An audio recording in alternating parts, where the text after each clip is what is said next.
Welcome to Manathana channel viewers. இன்றைக்கி paneer stuffed paratha செய்ய போகிறாங்க. அதுக்கு கோதுமாவு ரெடி பண்ணி வச்சுருக்காங்க. அதே மாதிரி இங்கே பன்னீரை ஸ்க்ரம்பிள்ஸ் மாதிரி நல்லா துருவி வச்சுருக்குறாங்க. கேரட் இருக்குது, கொத்தமல்லி இருக்குது, காஷ்மீர் சில்லி பவுடர், சால்ட்டு, அதே மாதிரி கொஞ்சோண்டு இஞ்சி பேஸ்ட் இருக்குது. இப்போ இந்த மாவுக்கு நம்ம எப்போதும் சப்பாத்திக்கு பிசைகிற மாதிரி தான் கோதுமை மாவு எடுத்திருக்காங்க. எத்தனை கப் எடுத்திருக்கேன்? 1.5 கப்பு கோதுமை மாவு எடுத்திருக்குது.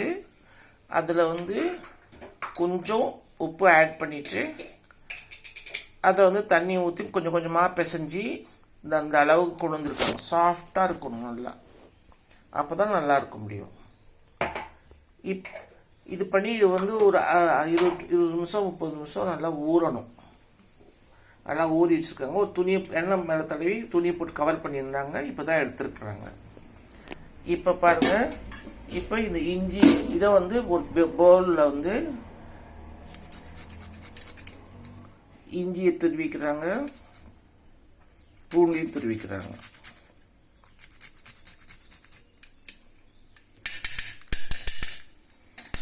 இப்போ அந்த பன்னீர், கேரட்டு, கொத்தமல்லி எல்லாம் பொடிசாக இருக்கணும். அப்போ தான் சப்பாத்திக்குள்ளே வச்சு போட முடியும். இல்லைன்னா அது துருத்திக்கிட்டு வரும், சப்பாத்தி வெளியே வந்துடும். காஷ்மீர் சில்லி பவுடர்,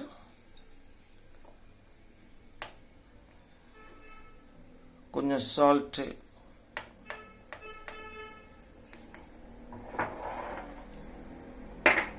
அது என்னது, ஆம்ச்சூர் பவுடர்,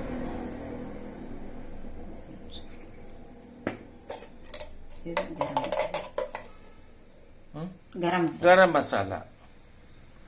இப்போ இதெல்லாம் பெசரிக்கணும் நல்லா.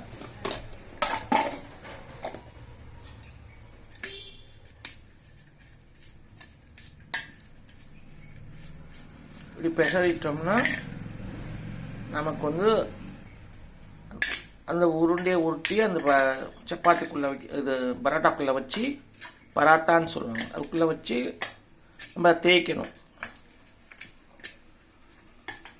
இந்த மாவு கோதுமை மாவை சின்ன சின்ன உருண்டையாக உருட்டிக்கணும்.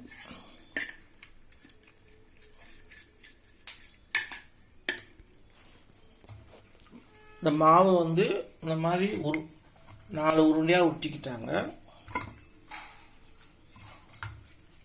ஏற்கனவே தவா போட்டு சூடாகி இருக்குது ரெடியாக.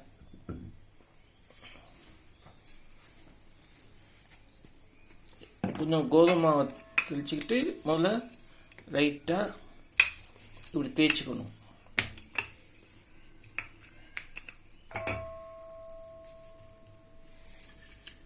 இப்போ இந்த பன்னீர் மிக்சர் எடுத்து உள்ளே வைக்கணும்.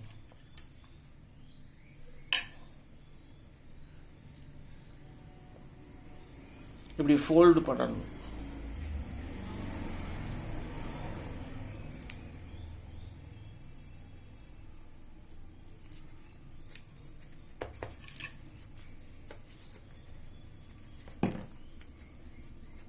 இப்படியே வேக வச்சோம்னா மோமோஸ் மாதிரி ஆகிடும். மோமோஸ்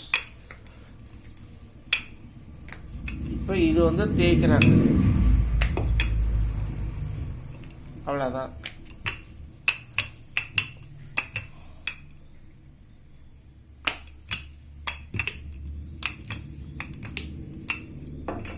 கல் ரெடியாக இருக்கிறதுக்கு அதில் கொஞ்சம் எண்ணெய் தடவிட்டு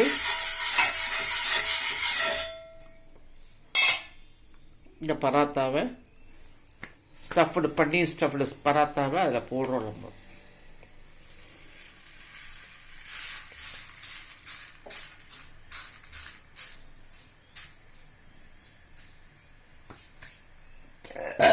இது தொட்டுக்க இல்லாமல் நம்ம அப்படியே சாப்பிடலாம். ஏன்னா உள்ளுக்குள்ளே காரமெல்லாம் இருக்குது.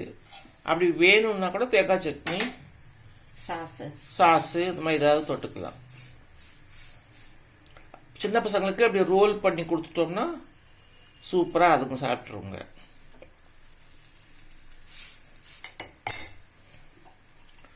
நல்லா சிம்லேயே வச்சு போட்டிங்கன்னா நல்லா அப்படியே வேகும். நல்லா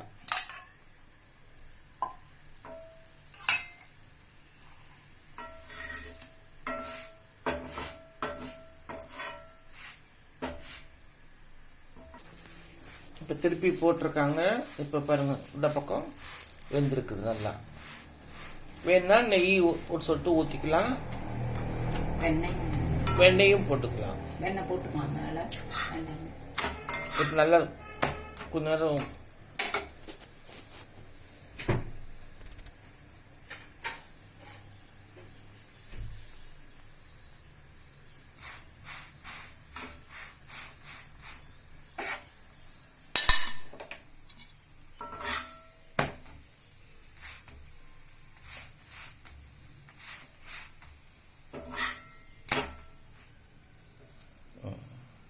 எடுத்துடலாமா? இதான் பன்னீர் ஸ்டஃப்டு பராத்தா.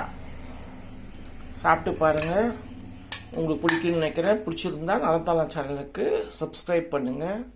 வேற ஒரு புது வீடியோவில் உங்களை சந்திக்கிறோம். பாய்.